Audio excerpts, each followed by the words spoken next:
Мы подразумеваем, что YouTube рано или поздно закроет, но видео-то мы снимать не перестанем, а вы об этом просто не узнаете. А чтобы узнать об этом, вам нужно подписаться на наш телеграм-канал. Там мы делимся разными секретами нашего канала.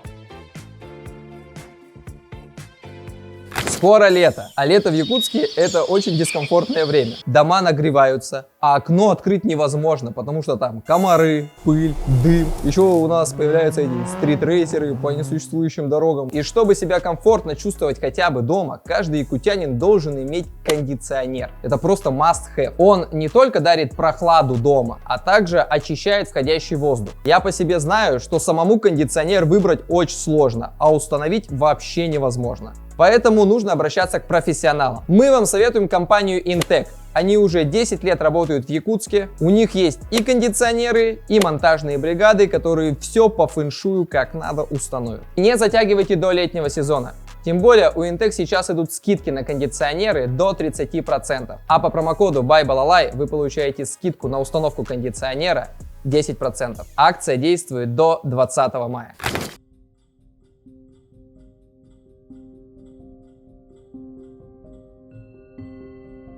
Читай все самое интересное о Якутии на News Якутска. Многие из нас любят смотреть спортивные фильмы, потому что в их основе лежит реальная история реальных людей. Но есть истории, которые заслуживают экранизации, но ничего про это не снято. Про одну из таких мы сейчас и поговорим. А вы сегодня не просто зрители, вы будете оценивать, достойна ли судьба этого человека большого экрана, или мы ошибаемся. Речь пойдет про человека, который привез вольную борьбу в Якутию. Казалось бы, вольная борьба была всегда, но нет. Именно он ее подарил Якутии и довел до олимпийского уровня. Наш выпуск про великого тренера с очень трагичной судьбой. Имя ему Дмитрий Петрович Коркин.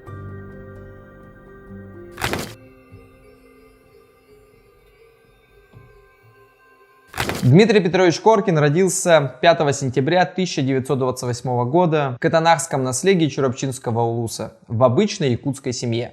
Уже с детства Дмитрий Петрович оказался круглой сиротой. В 6 лет у него умерли мама и папа с разницей 2-3 месяца. И он попал в семью своего дяди.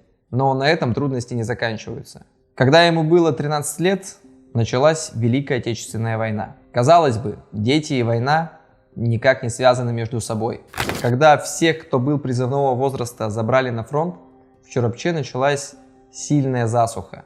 Да такая засуха, которой не было много лет. Пересохли все озера, ничего не росло, люди голодали. Власти не знали, как помочь Чурапче. И с Москвы еще пришла директива, что нужно увеличивать запасы рыбного промысла. Рыбу можно было добывать только на севере, но там не было столько людей, чтобы добывать большое количество рыбы. И местные чиновники решили убить двух зайцев. Решили переселить все население Чурапчинского улуса на севера. Это одна из трагедий чурапчинцев. Переселение было жестким, я бы сказал, даже очень жестоким. Под страхом пистолета люди собирались в течение 3 дней, шли пешком до переправы. Представьте, шли женщины, дети, старики, обманом забирали коров, сказали, что поменяет на 2 оленя, но такого не происходило. Люди на берегу сидели и ждали баржу, они ждали до первого снега. И только в конце сентября, в начале октября люди сели на баржу и отправились на севера. Это было долгое и трагичное путешествие. Люди умирали, пока плыли до места, падали с баржи, когда замерзали наверху баржи. Кто успел, тот сел в трюма, кто не успел, тот был наверху. Наступала зима, а люди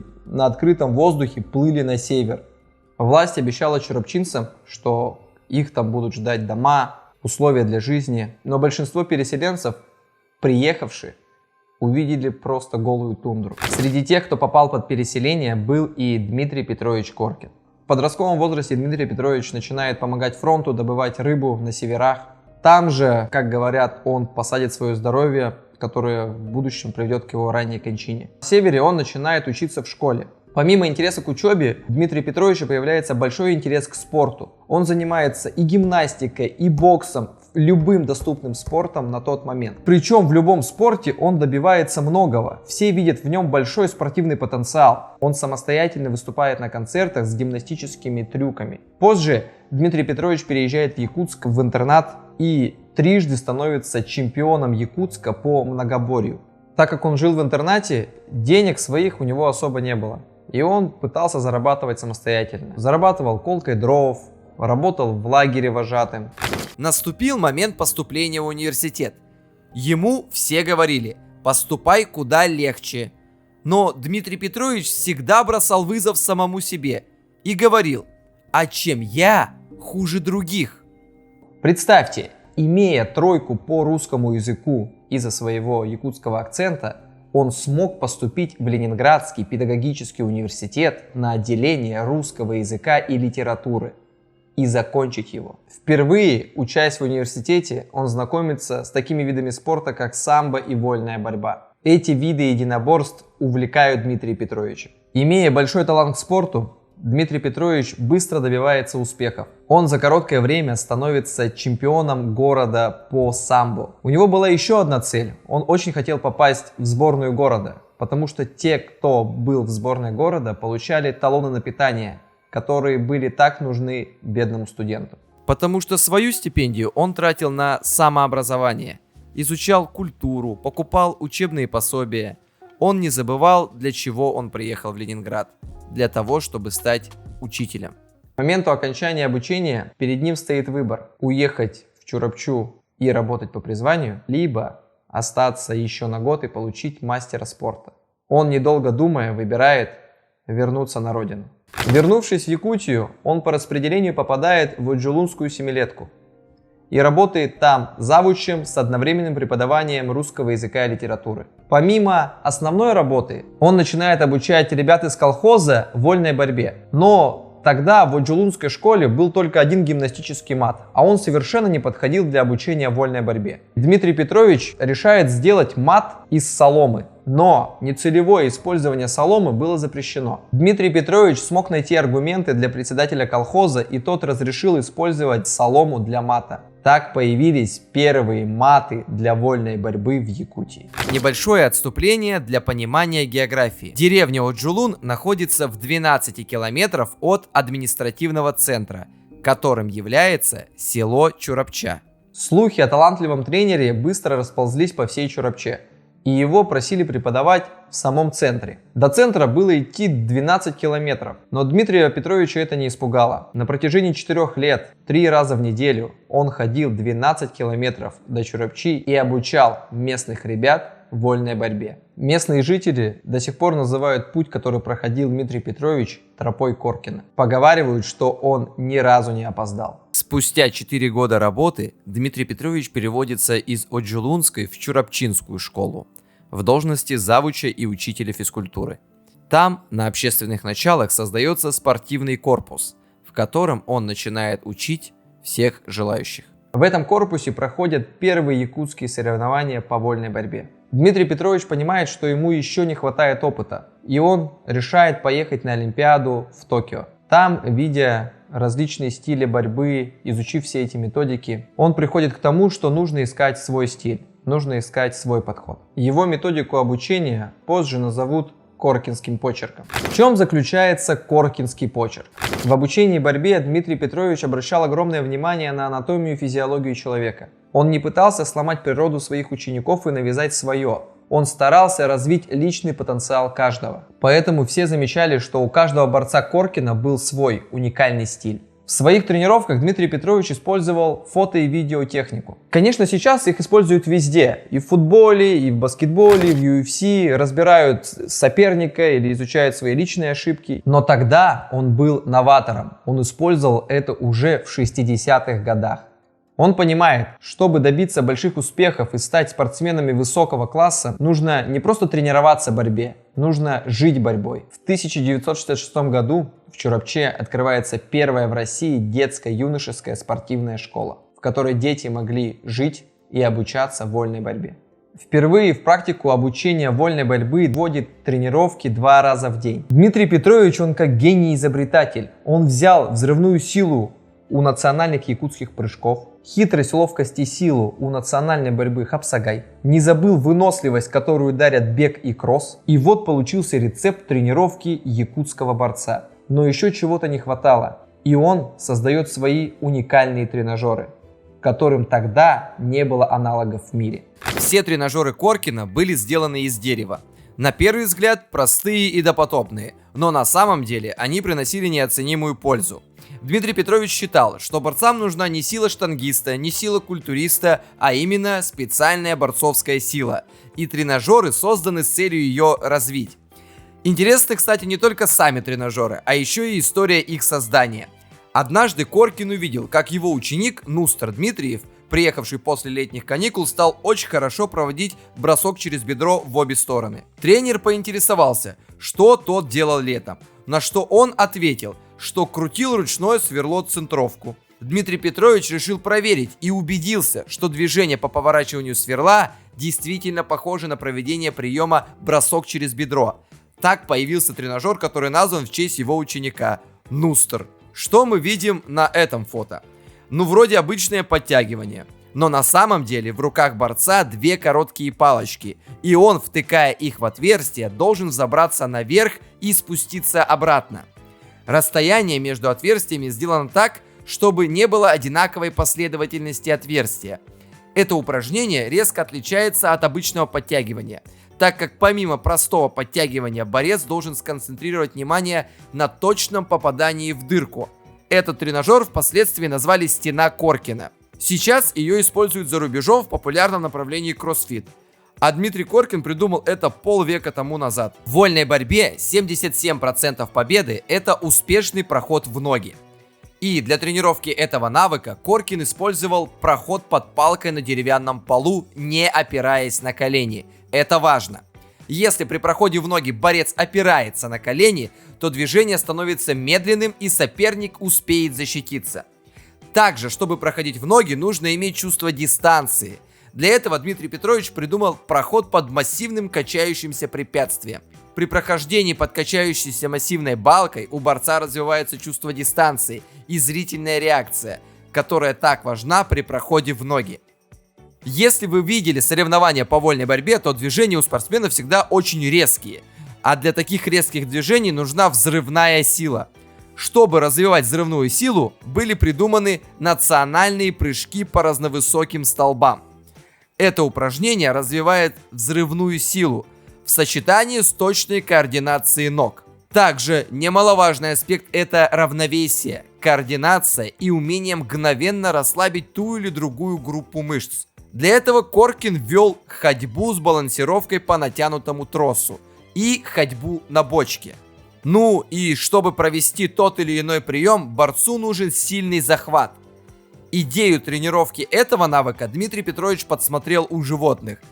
Однажды он задумался о том, как медведь карабкается на деревья, ведь у него нет противопоставленного большого пальца, чтобы захватить как человек. На основе этой идеи родился уникальный тренажер – подтягивание захватом за наклонные доски, приучающий цепкому, обхватывающему захвату за бедра, наподобие захвата медведя за толстый ствол дерева. Система обучения Коркина сразу начала приносить результат.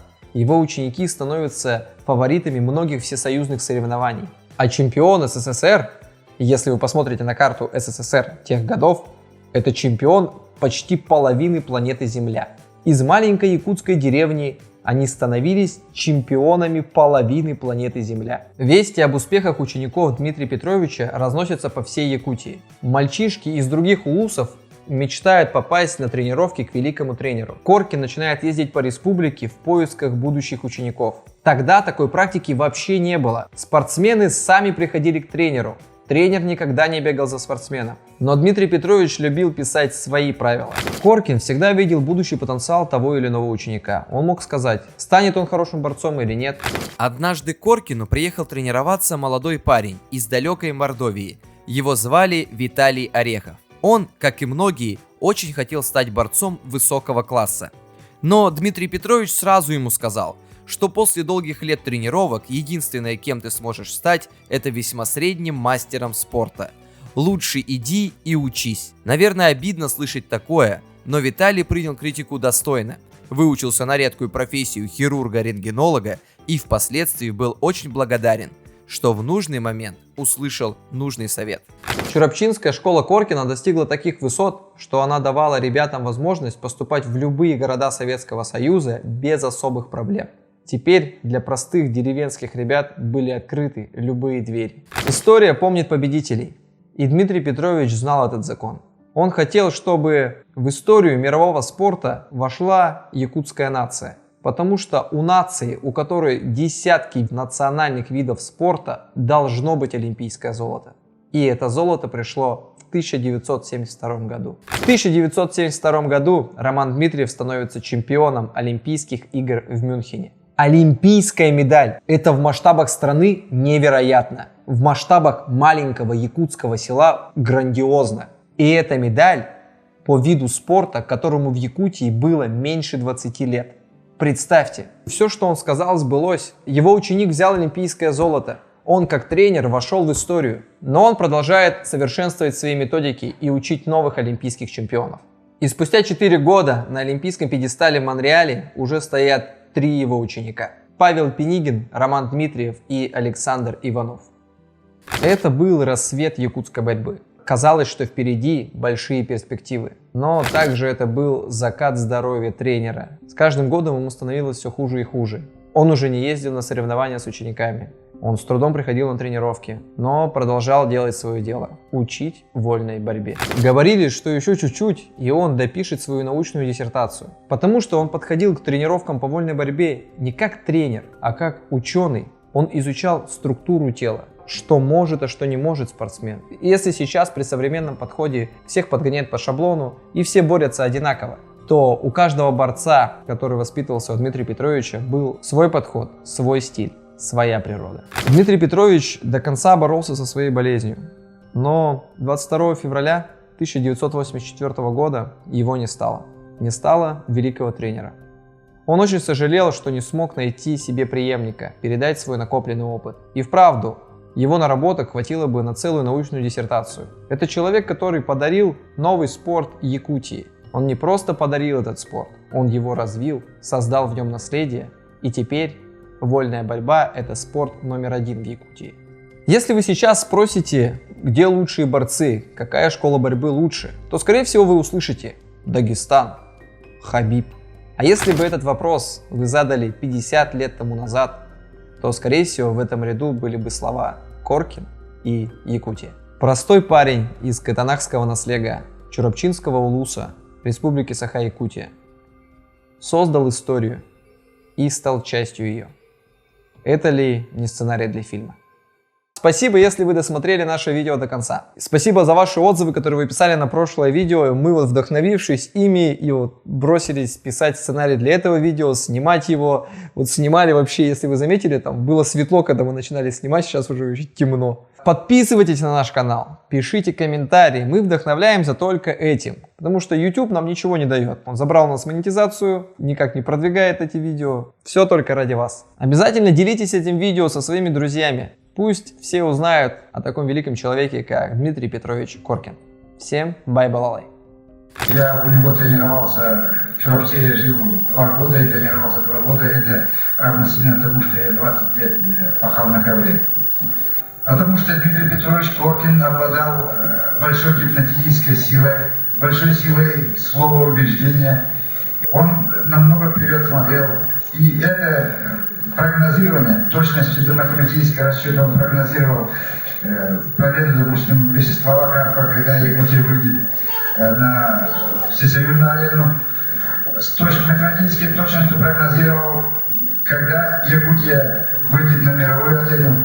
С большой точностью прогнозировал то, что Якутия, якутская нация не должна была остаться без олимпийской медали, потому что